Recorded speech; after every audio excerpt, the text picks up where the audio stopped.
I met Dr. Robert Jordan through his sister back in the 60s. We vowed that we were just going to be friends. We didn't want to go through the breakup. We were going to just be friends. But that turned out to be a whirlwind romance. We clicked, and he was a nice guy, and I was his angel. And so within 6 months, we were married. When they say they've been married for 60 years, I'm like, oh my God, that's only something that I see in movies.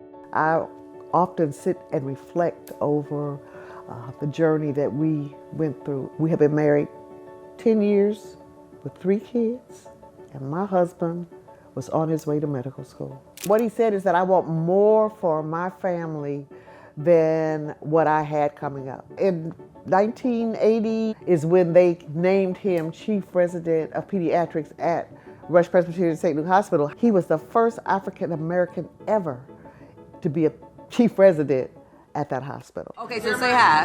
Hi there. My name is Robert Jordan. When I noticed, I guess it was like in maybe 2016, he started to call me at home back to back. He would call and say, "Babe, what you doing?" And I say, "Oh, I'm just, working in my office, working on a sermon." He would say, "Okay, I just was calling, checking in on you." I said, "Okay, well, you have a blessed day. I'll see you later." 5 minutes later, he called. "Hey, babe, what you doing?" We've been an appointment to the University of Illinois Neurological Center and came back with the definitive diagnosis of Alzheimer's.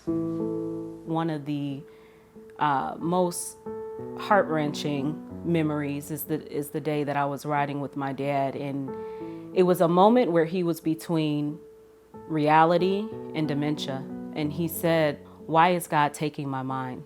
It really got so where we couldn't, keep our house where we were living in Olympia Fields. I mean, I couldn't pay the mortgage. 2018 is when we had to then have him placed in a long-term care facility. So it's gradual, but then it's not gradual.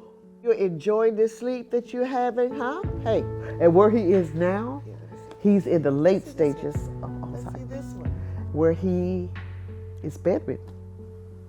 I have to make sure that he eats. I have to make sure that he drinks. He's not verbal. That's Dr. Jordan and Mrs. Jordan. Deela put together this wonderful book, Moments Down Memory Lane.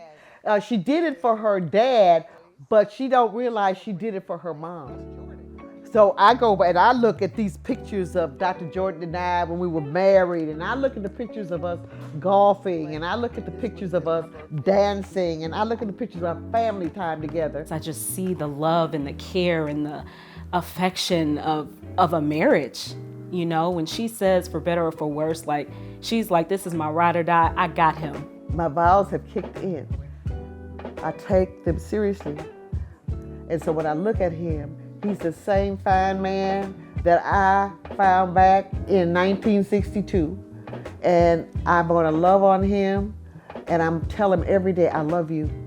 I love you with all of my heart, and I will love you until death separates us."